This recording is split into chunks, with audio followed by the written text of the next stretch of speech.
So today we did Lasso. We'll talk about the details later, but we started off in ankle pick and we started off doing a game.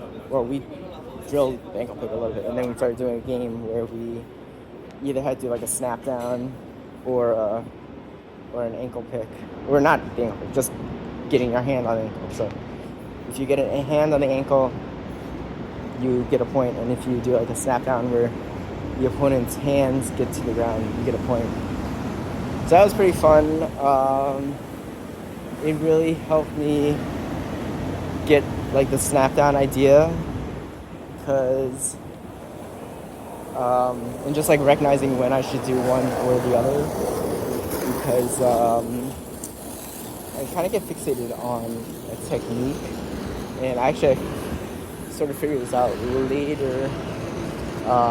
There was something similar where I was trying to do like a lasso sweep, and then didn't see something else because I was kind of focused on that. So you need to focus on something to do it. It was actually a side control. You need to focus on something, but then you also have to keep your awareness going on. You can't be so tunnel vision that you miss something else, right? Like sometimes I am in a good position. I'd be like in mount, and I'm like going for something, and I'm like, oh, I'm out. I'm like I can't have anything bad to go against me, or not necessarily bad. Obviously, bad things happen, but I'm like, for something bad to happen, he has to go through 3 or 4 steps before something bad can happen. So I can sort of concentrate on his thing, and I should be able to recognize when he's at like step 2 and then reorient. But things can happen faster than that, right? So today what happened, I was in side control and I was trying to do some lapel things. So I'm trying to get his lapel loose, and then he captured my leg. That happened twice. So what I should have done is forget about the lapel. So when I feel like he's moving his legs around, I should have started to focus on his legs and just either switch to north-south, or switch to the other side inside control, or gone to knee on belly, or just reasserted the side control, like get my right knee down and make sure that it's putting pressure on his hip so he can't get his knee in, and then quiet him down a little, make him feel like the futility, and then go back to the lapel. So it's like everything, it's not like I need to do steps 1 to 5 right away. I can do step 1, consolidate, do step 2, consolidate, or even get to step 2 and be like, oh, this isn't working, I'm going to try something else, right? You need to be more flexible, but then at the same time not being like scattershot and just vaguely trying things without really committing to it either. So it's like a very fine line in that sense. Yeah,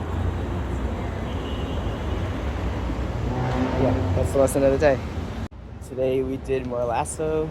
We started off with ankle picks again, and then we also showed a I forgot what you call it, like a feint. So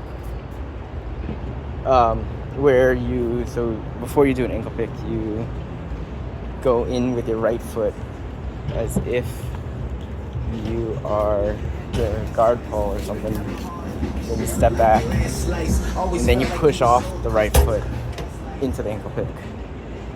So it's sort of like, instead of dropping straight down and you go to the ankle pick, you're kind of going forward as you go down. So did a little bit of that. It wasn't felt very awkward. It's the first time.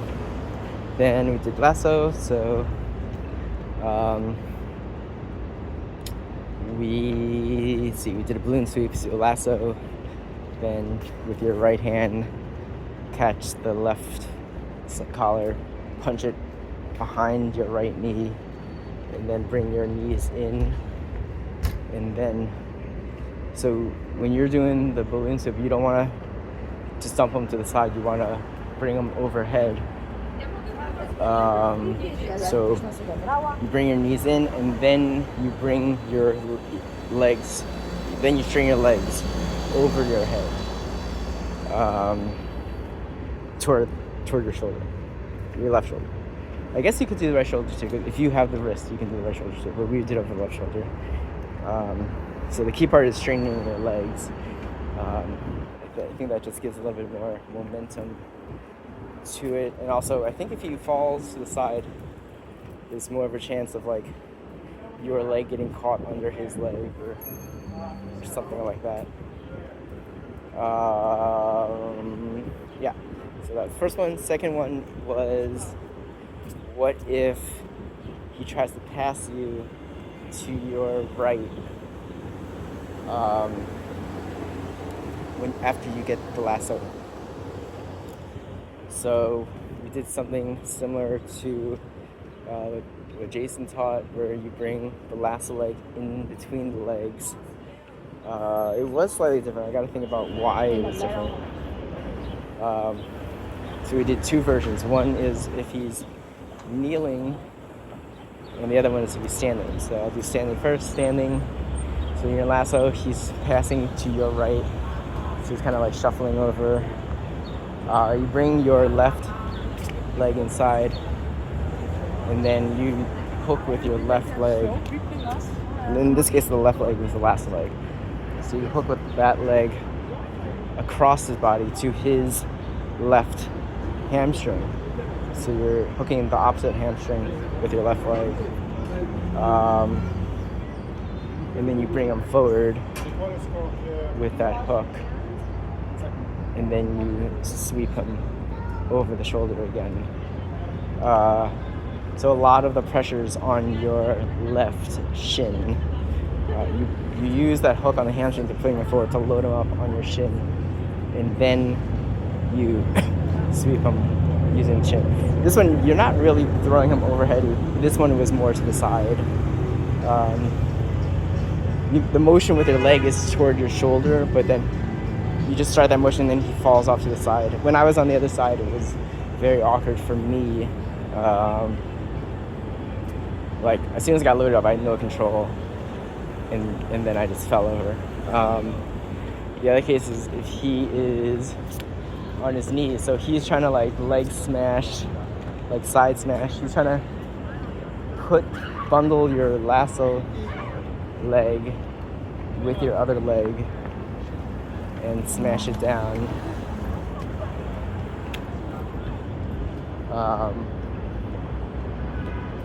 So what you're trying to do is, again, bring that lasso leg in between the legs.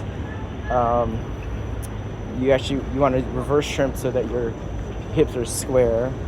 When you're in lasso, when your hips are square, is actually the more powerful position that you're on your side. And then that will also load up his hamstring onto your left lasso hook, just like in the standing position. And then you bring him to you, and you bring him to you by bending your knees in, and then you sweep him over the head again. Well, same thing as the standing version. Then the third one was,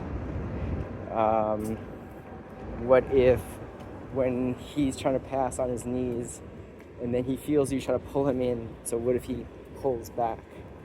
So in this case, it's similar to something that Jason showed us. Actually, I think it's like the same move, just different nuances. So in this case, you want to sit up, take the lasso out, and then do an arm drag. So the way Tim did it was, so in this case, you have your leg in between his legs. So if he pulls back, that actually gives you room to take your lasso out. So in Jason's version, you use your right foot on his shoulder to create some space. So Tim, you just skip that step. You take your lasso out and you put it through into normal lasso. Wait, no, you take it out. Oh, you put it on the ground with the knee up. And that knee is to stop him from passing that direction. And then you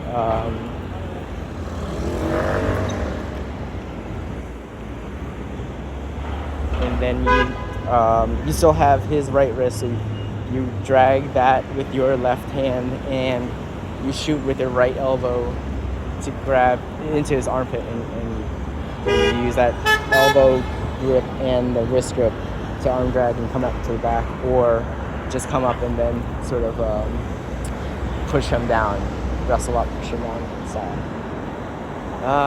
That's all we did today.